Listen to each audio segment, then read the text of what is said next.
மாண்புமிகு தமிழக முதலமைச்சர் உடல்நலை குறைவால் நேற்று இரவு காலமானார். இந்த நிலையில இவரது உடல் இறுதி அஞ்சலிக்காக ராஜாஜி மன்றத்துல வைக்கப்பட்டிருந்தது. அந்த அரங்குல கிட்டத்தட்ட கோடிக்கணக்கான தொண்டர்கள் கூடியிருந்ததுனால போலீசாருக்கு அந்த தொண்டர்களை கட்டுப்படுத்துவது மிகவும் ஒரு சவாலான விஷயமா இருந்துச்சுங்க. அது மட்டும் இல்ல, ஜெயலலிதாவின் முகத்தை எப்படியாவது அடக்கத்துக்குள் பார்த்துவிட வேண்டும் என்பதற்காக தமிழகத்தின் பல்வேறு இடங்களிலும் இருந்தும் மக்களும் தொண்டர்களும் வந்த வண்ணமே இருந்து கொண்டிருந்த நிலையில அவர்களை பார்க்க வேண்டும் என்பதற்காக பல பேர் கூட்டா நெரிசலோட பல இன்னல்களை தாங்கிக் கொண்டு அவங்களுடைய முகத்தை பார்க்க வந்திருந்தாங்க.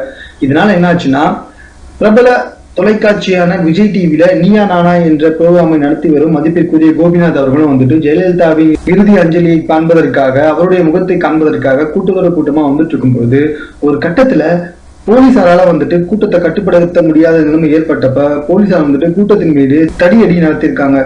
இதுல என்ன ஆச்சுன்னா, கூட்டத்தோட கூட்டமா வந்த நீயா நானா கோபிநாத் மேலையும் தெரியாம போலீசார்கள் பயங்கரமா தடியடி நடத்திருக்காங்க.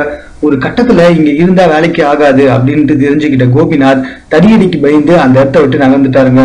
மேலும் போலீசாருக்கு கடைசியாக தான் அது கோபிநாத் என்றே தெரிய வந்திருக்குன்னா பாத்துக்கோங்களேன். அப்படி இருந்தாலும் இறுதியாக அவர் ஜெயலலிதாவின் முகத்தை அருகில் சென்று பார்த்து விட்டு தான் போயிருக்காருங்க. இப்படி பல பேர் நம்மளுடைய மறைந்த முன்னாள் முதலமைச்சர் ஜெயலலிதாவின் உடலை பார்க்கறதுக்கு பல இன்னல்களை சந்தித்தாலும் அவர்கள் இறுதியாக அவர்களுடைய முகத்தை பார்த்து விட்டு சென்றார்கள் என்பதை மிகவும் குறிப்பிடத்தக்கது.